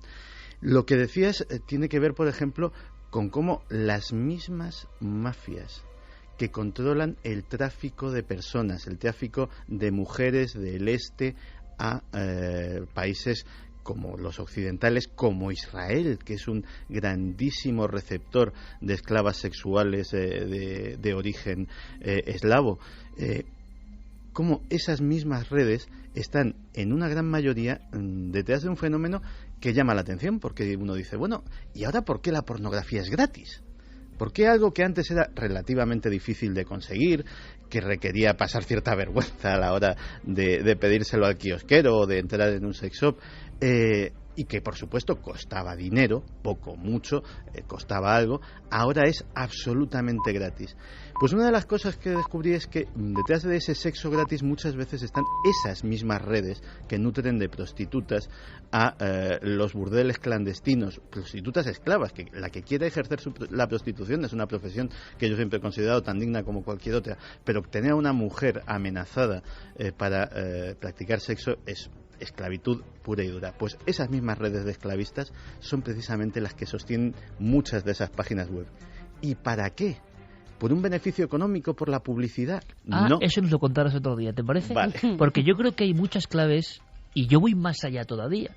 Por encima de las puras mafias, la gente no es consciente. Imagino que la gente dice, oye, mira aquí, pornografía gratis, vamos a... Hay algo muy de fondo, mucho más poderoso, que intenta convertir al ser humano en algo más pegado a lo instintivo siempre, a lo irracional siempre, al impulso primario siempre. Si oiga, si eso está muy bien y tal, pero todo el rato, pero coordinando la sociedad, coordinando los impulsos, oiga, ¿y por qué no hay nada que vaya, aunque sea no en un hueco del ser humano, a lo más sensible? Pueden decir algunos a lo más solidario, bien, pero a lo más sensible, a lo más espiritual, a lo más elevado, a lo más creativo. No. Queremos que un porcentaje amplísimo de la población mundial esté pegada a algo que evidentemente es una energía densa muy fuerte, que es el sexo, y si es posible, como decía Santiago en su página que yo leí, lo más degradado posible, porque cumple una función. Hombre, cuidado que esos son temas muy serios, ¿eh?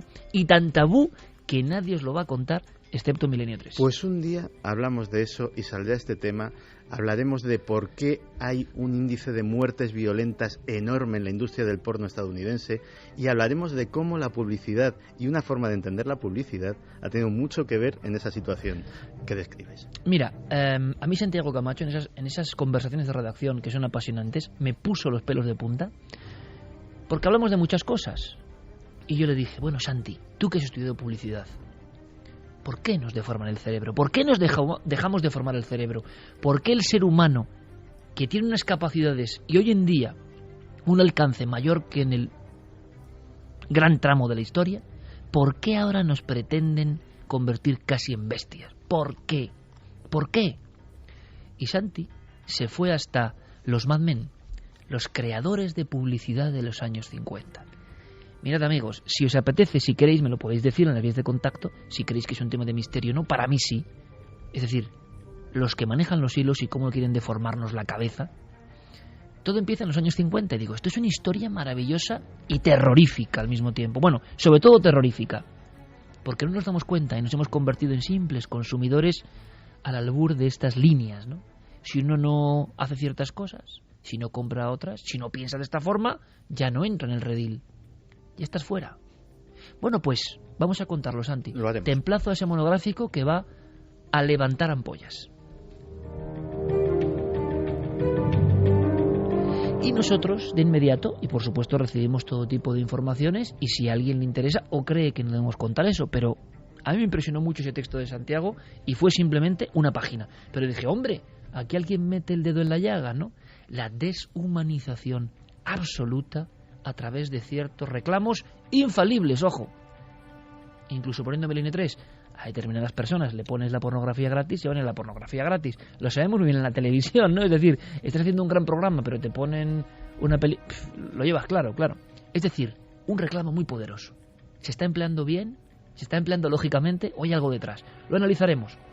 Ahora vamos, en este sentido, a ahondar en nuestros temores más profundos. Decía Carmen, temores como especie, que los tenemos ahí, decía el doctor Cabrera siempre, cuando éramos monos, si es que fuimos monos, no lo sé, cuando éramos monos y estábamos por los árboles, me imagino que sí, llegaban las arañas, subían por los árboles y nos picaban.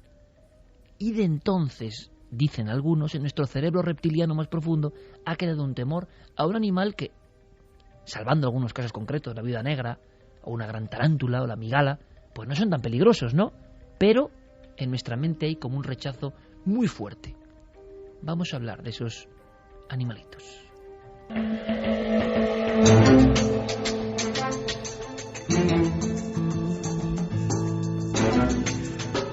3:34, Milenio 3 que continúa. Diego Marañón, compañero, feliz año. Feliz año a todos, ¿qué tal estáis? ¿Con buena temperatura o mucho frío y seres extraños, 3 seres extraños allí por tu tierra cántabra maravillosa? Pues mira, con 9 grados y un cielo despejado, la verdad que un poquito de frío, la verdad. ¿Estás oteando el horizonte? ¿Has visto a los Reyes o no? Tengo miedo de salir al pasillo ahora mismo porque he escuchado un ruido y no sé si es el habitante incierto que tengo yo en casa o si es Baltasar que está por ahí haciendo de las suyas. Luego te lo cuento después. Bueno, fuera de antena. Qué genial. Esta noche yo creo que va a ser maravillosa. Diego, teníamos que resolver una historia. Sí. Una historia que ¿Cómo se cuantifica en votos, Carmen? Vamos a ver si podemos... Bueno, primero, ¿cómo era la historia? El resumen, para que lo sepamos. Sí, la historia era la de un extraño coche con un aún más extraño carburador que parecía gastar demasiado poco combustible para los estándares normales de la industria. Era un prototipo que había salido de la cadena y que había llegado por error a las manos de aquel ex empleado de General Motors, o por el contrario estábamos ante una leyenda urbana. Es decir, ese coche soñado, ¿no? Que no gastaba nada y que se salió de los circuitos oficiales por error. ¿Qué dicen nuestros oyentes en ikerjiménez.com? Pues se ha creído la historia un 53,5% y piensan que es falsa un 46,5%. Hicimos aquí un sondeo y en general las personas creo que creían que podía ser, ¿no?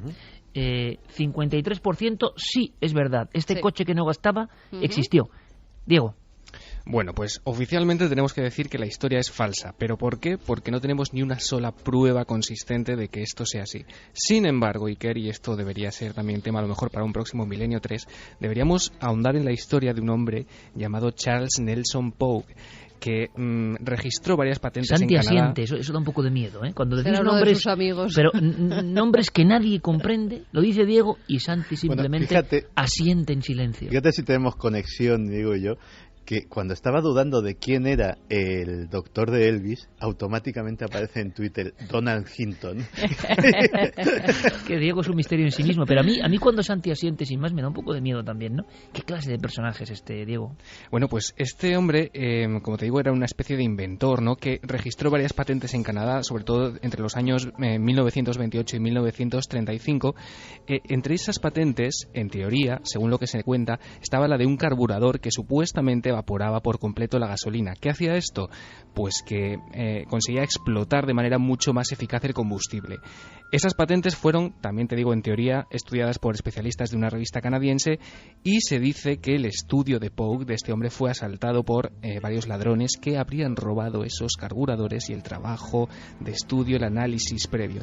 La historia, Iker, por eso digo que deberíamos meterle mano... pero Diego, oficialmente nos abre otros caminos, claro, por eso como he dicho que el es del falso. Motor de agua y demás, pero oficialmente es falsa porque la historia que se cuenta con nombres y apellidos de ese trabajador de cierta compañía que recibe ese coche, esa es falsa. No hay pruebas físicas de ningún tipo ni evidencias que la soporten. Por eso el veredicto oficialmente de esta historia es que es falso. Pero ojo, porque todo esto está muy conectado también con conceptos como este de obsolescencia programada. Y bueno, hay que ver, Iker, que por ejemplo...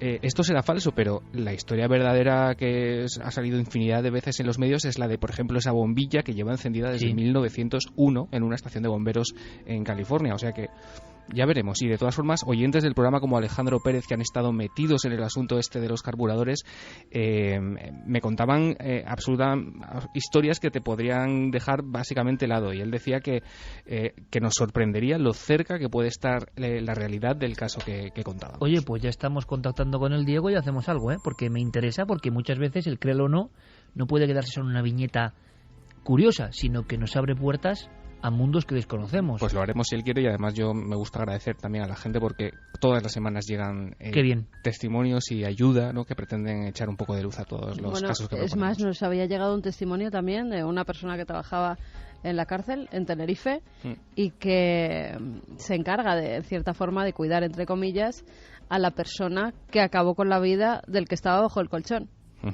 Al asesino de ese anciano que estaba bajo el colchón, y nos decía, no, es una historia completamente real. Por eso, es que el créelo o no nos lleva a mundos reales totalmente, aunque en este caso Diego Marañón logró engañar, entre comillas, a la mayoría de la audiencia, 53%. Yo espero que no tengamos mucho testimonio de lo que viene a continuación, ¿vale? Diego, cuéntanos. A ti te gusta esto, ¿verdad, Iker? Yo recuerdo yo he perdido bastante miedo a las arañas en general. Ya no después de que le pusieron un centollo, un arañón que parecía yo recuerdo un centollo en la mano. Un inicio de un cuarto milenio en mayo de 2007 con un bonito ejemplar, ¿verdad, Iker, en tus manos? Sí, de araña tarántula roja, ¿no? Sí. Además es tan que grande como mi mano. Lo trajeron y claro... Es que era tan grande que no parecía una araña, entonces claro... Al principio iba a estar encima de la mesa, vamos a contar esos pequeños secretos de Cuarto Milenio, iba a estar encima de la mesa sin acercarse mucho a Iker por la tirria, la aracnofobia que tenía estos animalillos. Le dio picar alguna de pequeño o lo que sea y siempre... Y de repente, el bueno de... ¿Cómo se llama? Malpartida, que es una de las personas que nos llevaba animales al plató, le dice, a ver Iker, ven aquí un momento, pon la mano. extiéndela. Le pone la mano, Iker no sabía lo que iba a hacer y le pone el arañón en plena mano. Pero una araña que era más grande que mi mano extendida y yo tengo una buena mano. Digo, lo que va a hacer es tirar la araña, la vamos a liar porque a ver dónde encontramos la tarántula. Y lo que dice Iker en ese momento yo aluciné porque yo he visto a Iker y he visto arañas pequeñas delante de él y cómo he tenido que ir yo o a sacarlas o a matarlas. Y de repente... Vaya fama. No, pero es que me sorprendió todavía más por eso, porque de repente, con esa araña en la mano, lo único que dice es empezar a grabar. Y ya del tirón empieza con su monólogo, con su historia, con los animales. Que no suelen ser cortos, por cierto, yo con la araña. Cortos, sí. Y esa araña además... ¿Sabes lo que iba notando? Los quelíceros, los dos colmillos de la araña que iban pasando por mi mano y por mi antebrazo. Y la fuerza que tenía la araña, está Nobel poniéndose la mano en la cabeza, la fuerza que tenía la araña en cada pata, se veía una musculatura y se notaba. Yo me la fui pasando, si está en internet, podéis verla. Yo no sé si estará localizada o no, Diego, pero me la paso de mano en mano. Esto es hace 5 años, casi 6 años, y entonces la araña tiene una envergadura que no logro con una mano solo llevarla. Y se veía con, claro, una especie de exoesqueleto. Es que tú notabas como si fueran unas costillas. Era una cosa tremebunda, ¿eh? Pero además, desde ese momento ya claro, ninguna araña me da miedo. Además decía Iker, pero bueno, ya cuando acabamos de grabar esa entradilla, dice, no será venenosa, dice, Valpartida. Bueno. No, me dijo, pica como 2 avispas. Y digo, jolín. Cuando me la deja en la mano, digo, oye, esto si me pica, tío. Y me dice, hombre, son como 2 avispas. Digo, hombre, no, una picadura de avispa al cuadrado es mucho, ¿eh? Y cuando acaba todo, me dice, te he engañado. Y digo, ¿por qué? Porque es como 8 avispas. Y yo, sinceramente, dije, la madre que... Menuda experiencia, pero he de decir que el shock me sirvió, ¿eh? Que luego ya he recogido muchas arañas, las cojo, las saco a la terraza, en fin. Sí, ahora es... Pero igual ahora a muchos les cambia el tercio con lo que va a contar Diego rápidamente. Mira, Iker, dice la folclorista británica Gillian Bennett que tener un organismo vivo en el interior del cuerpo es la obsesión del hipocondríaco. Es muy posible que esta leyenda urbana ponga los pelos de punta a más de uno. Todo comienza, en esta ocasión, en una playa, en una inocente playa en la que una joven está tomando el sol, hace un día estupendo, es en pleno verano, y todo transcurre normalmente hasta que se levanta y se da cuenta de que tiene una pequeña picadura en la mejilla. Ella no sabe exactamente qué le ha picado porque durante unos minutos se ha quedado dormida bajo el sol. Bien, todo parece normal, ella identifica que es un insecto lo que le ha picado, llega a su casa y lo que hace es ponerse pues un antiséptico, ¿no? Y darle muy poca importancia. A la mañana siguiente se da cuenta de que al levantarse esa picadura, lejos de evaporarse de su cara, ha ido creciendo. Se ha formado una especie de forúnculo con muy mal aspecto, Iker, que parece desde luego que no avecina nada agradable. Pasan los días, pasan 2 días, 3 días, aquello sigue creciendo hasta que una mañana ella se lava la cara porque empieza a picarle demasiado y se da cuenta al volverse hacia el espejo que esa pequeña herida se está abriendo, Iker, bajo su piel ve que hay algo que se mueve, no solamente un pequeño bulto sino varios, hasta que ella pues obsesionada, ¿no? y preocupadísima por lo que está viendo, empieza a rascarse su cara y de esa pequeña herida, Iker, de esa pequeña picadura, salen decenas de pequeñas arañas que se extienden por la superficie del lavabo. Nunca he visto a Noel, Fermín, Santi, Javi y a Carmen, o sea, 1, 2, 3, 4, 5 personas, yo me incluyo, claro, con los mismos gestos que ahora estoy seguro miles de personas están poniendo. Porque incluso no verlo es peor. O sea, contarlo con palabras es peor. Uno se lo imagina y es peor. Esta es la historia, ¿no, Diego? Esta es la historia. Y que sea por falso, muy por rocambolesca que pueda parecer, yo recuerdo que peores cosas hemos visto en esta sección. Lo dejamos ahí, maestro. Ni más ni menos. Bueno, maestro a nivel Chicho Bañez Serrador. Ya, es que esto nos deja... Mira, me estoy rascando, aquí ¿ves? Que cree todos, ¿no? ¿Quién nos creemos la historia? Yo es que no me la creo, no, es que quiero que no sea verdad. Yo me la creo. Mira, yo voy a decir, yo también me la creo. Yo me la creo. ¿Santi? Yo, después de lo que he visto en una famosa serie de documentales dedicada exclusivamente al mundo de los parásitos, me la tengo que creer, Santi. porque he visto cosas peores, por desgracia, en televisión. ¿Fermín? ¿No? te la crees, mira. Ya verás tú. Te vas a levantar esta noche con una pequeña picadura. Una picadura sobre una extraña piel. Sí. Un grano, Fermín. Noel, tembloroso con su mano, ha levantado diciendo, me la creo, como diciendo, por si acaso, ¿no? Fíjate, esta semana ha salido un niño de 6 años que de repente empezó lo mismo a tener un granito en la mejilla, empezó ese granito a hacerse más grande, la mejilla hinchada, y ¿sabéis lo que le salió? Un trozo de hierro. Un trozo así de hierro. Oye, eso era un implante aducido, quizá. No era un implante, que se lo había tragado el niño y al final acabó saliéndole por la mejilla. ¿Queréis historias más bizarras? Vamos con otra que ya esta es una noche de regalo de Reyes, esto es un poco fuerte, pero en fin, Diego, resolvemos la semana que viene y seguimos investigando, por supuesto. Un fuerte abrazo, amigo, y que te traigan muchos regalos los Reyes. Igualmente, feliz noche, hasta luego. Porque la Noel cambiamos el tercio y nos vamos a esas carreteras, ¿os parece? Vamos a esas carreteras de España. Mira, yo es que de las arañas no quiero ni hablar, porque una cosa son las arañas, que bueno, vale, y otra cosa es lo que han dicho Santi, el parasitismo. Eso sí que no hay quien lo aguante, ¿no? Eso es una cosa de la naturaleza que yo no acabo de entender. Oído también se había hecho en el oído, calla. ¿no? Un nido de... Sí, y en el pelo, moño, en el moño de una sí. anciana. Había una leyenda de una chica que se hacía un peinado a la Amy Winehouse y al final tenía un nido de arañas. Tenía un nido de arañas. Las bueno, arañas un poco cerda, ¿no? Porque no lavarse son protagonistas también los troncos del Brasil con las arañas que salen, ¿no? Que esto tiene mucho de verdad, ¿eh? A mí me pasó con un árbol de Navidad, ¿ves? Ahí en la fecha que venga, estamos, Javi, vale ya. te lo aseguro. Javi, vale ya. Árbol de Navidad de un chino. No, un árbol de Navidad de un vivero muy conocido, no voy a decir el nombre de Ciudad Real, no podía ser de otro lugar. No. Un abrazo a toda la buena gente de Ciudad Real. Por supuesto. Y bueno, un día al llegar a casa en esas Navidades, la pared donde estaba el árbol llena de arañitas verdes que yo no había visto en mi vida, y sobra decir que ese año tiramos el árbol, compramos uno de plástico y es el que dura hasta nuestros días. Di tú, que te van a porrear. Un abrazo a los amigos de Ciudad Real. Por supuesto. Que eres de Ciudad Real. Vamos a contarlo muy rápido, estamos en la recta final, pero creo que merece la pena. Porque es un encuentro de los más extraños. Ha ocurrido a veces. Pueden ser ilusiones ópticas o no. Vamos a contarlo, Javi. Pues nuestra historia de esta noche es mucho más breve de lo que habitualmente estamos acostumbrados a escuchar. Porque en los es una visión testimonios. fugaz, ¿no? Claro, pero merece la pena hasta tal punto que la hemos rescatado para contarla hoy. Viajamos con José Miguel, es el inicio del verano del año 2007. Ellos viajan, como cada año, como cada verano, a la localidad de Alcollarín, en Cáceres, donde vive su suegra. Allí tienen una casa de verano y viajan todos los veranos en familia.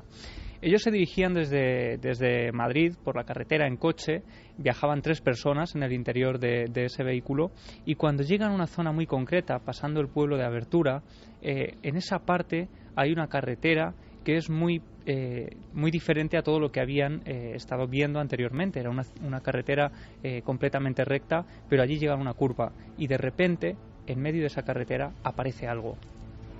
Para salir al pueblo se sale por un pueblecito que se pone a la Abertura. Y el pueblo lo rodea una curva grande que hace como una C. Cogemos la curva a la izquierda primero, que luego empezamos a hacer la derecha, y a lo lejos se veía como un animal en medio de la carretera. Un animal en medio de la carretera. Tantas veces nos ha ocurrido, ¿no? Y tantas veces uno ve cosas que están ahí, puede imaginar cosas, pero como pasaba con Pons Prades, algunas son tan gráficas que marcan la vida, que se queda uno con un susto de muerte. Y en este caso va a ocurrir. Sí, son las 2 de la madrugada.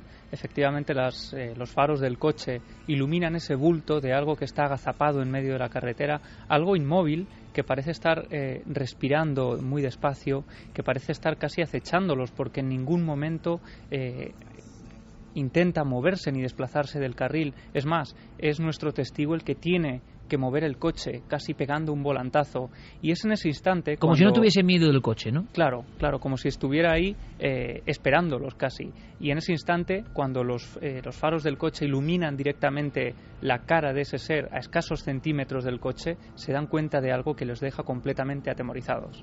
A la luz del coche le dio en la cara, todos nos quedamos así mirando así extrañados. Pues bueno, a mí de lejos me pareció por eso, pues un zorrito, porque tenía los orejones típicos de un zorro. Y que fue cuando nos quedamos mirando la cara y me estaba mirando el coche, y a todos nos dio la impresión de que no era la cara de un animal, vamos, que parecía una cara de persona.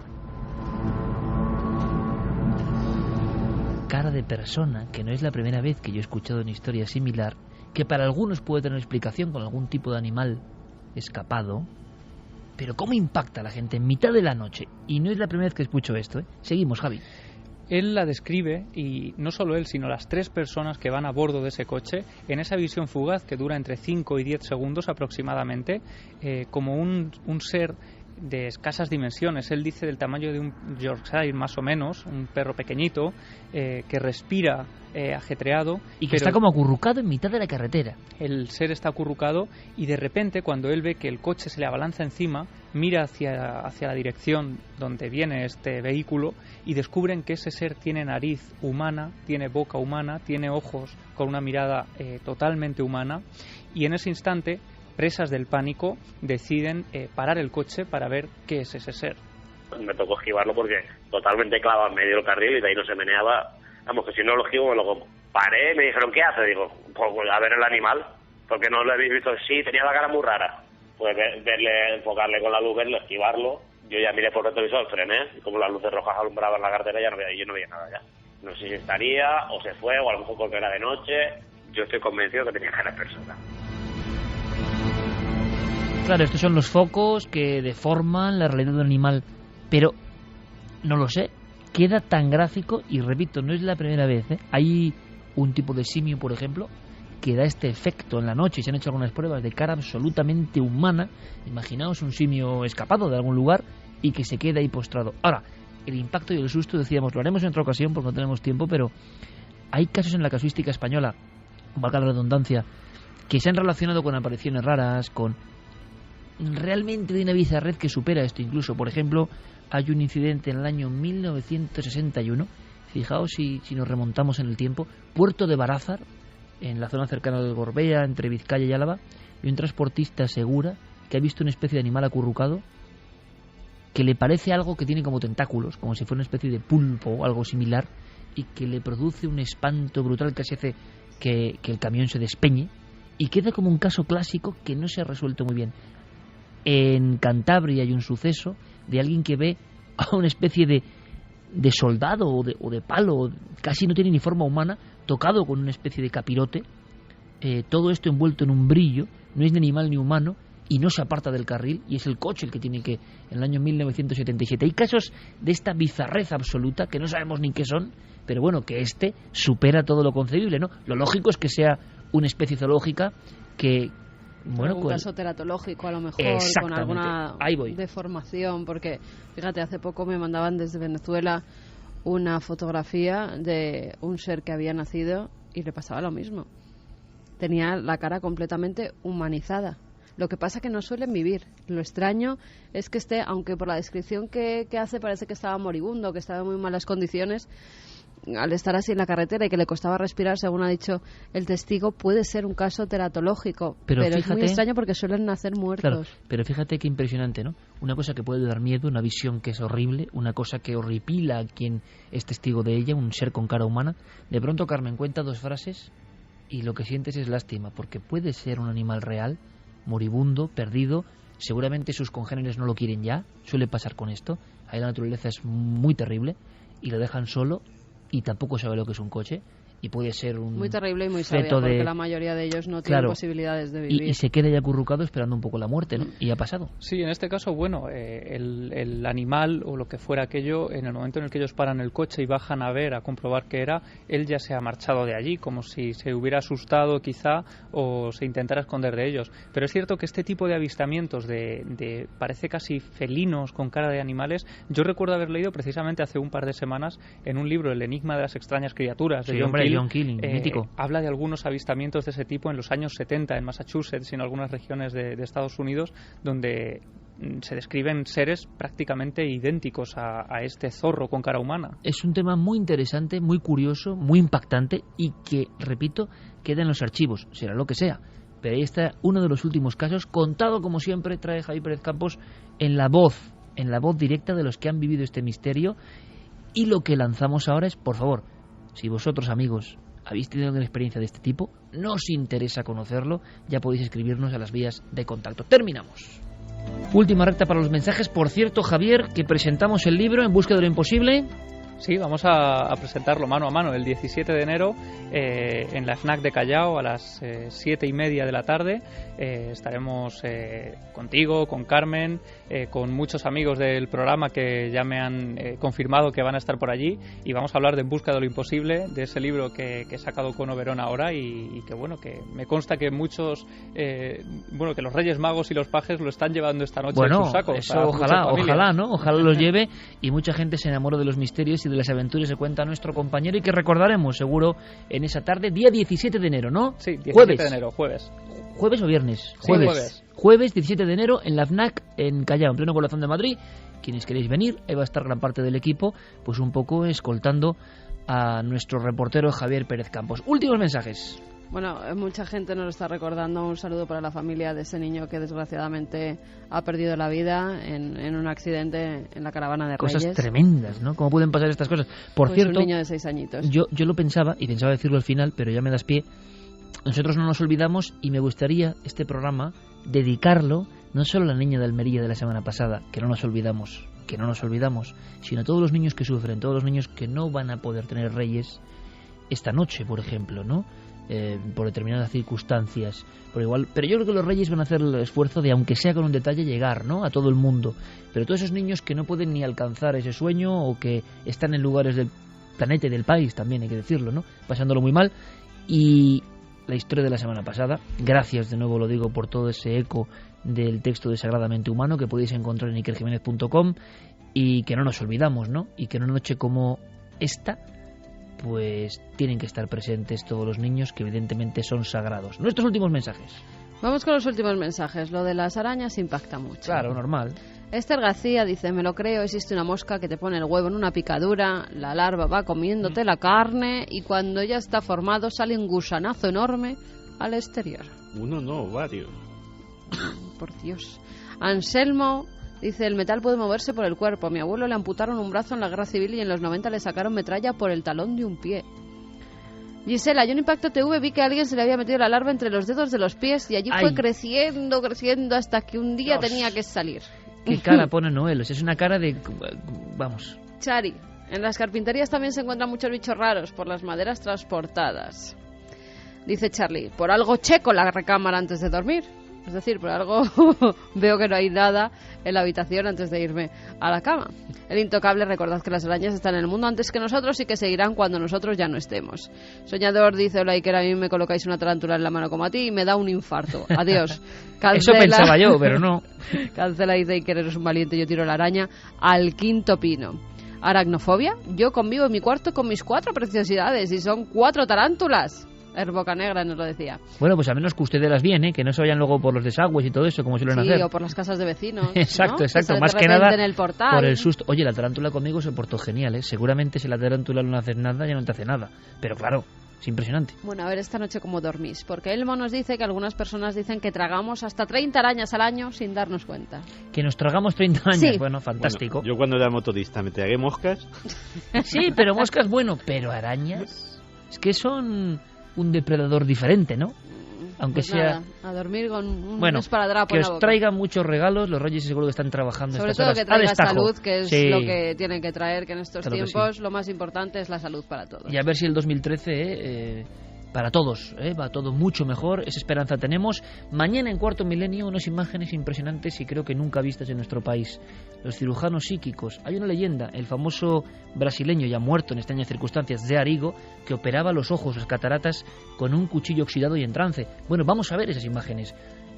Son muy fuertes, son muy fuertes, pero hay que verlas para poder opinar de un tema que es truco o es verdad. Mañana todo eso. Santi, gracias. Gracias a ti, Iker. Noel, gracias. Fermín, gracias. Fermín Agustí, gracias. Javi, gracias. Feliz noche de Reyes. Mañana nos vemos, Carmen. Nos vemos, y que haya mucha felicidad en todas las casas de España. Hasta mañana, compañeros. Hasta mañana no, hasta la semana que viene, compañeros. Mañana en la televisión, eso sí. Y ahora con nuestros colegas...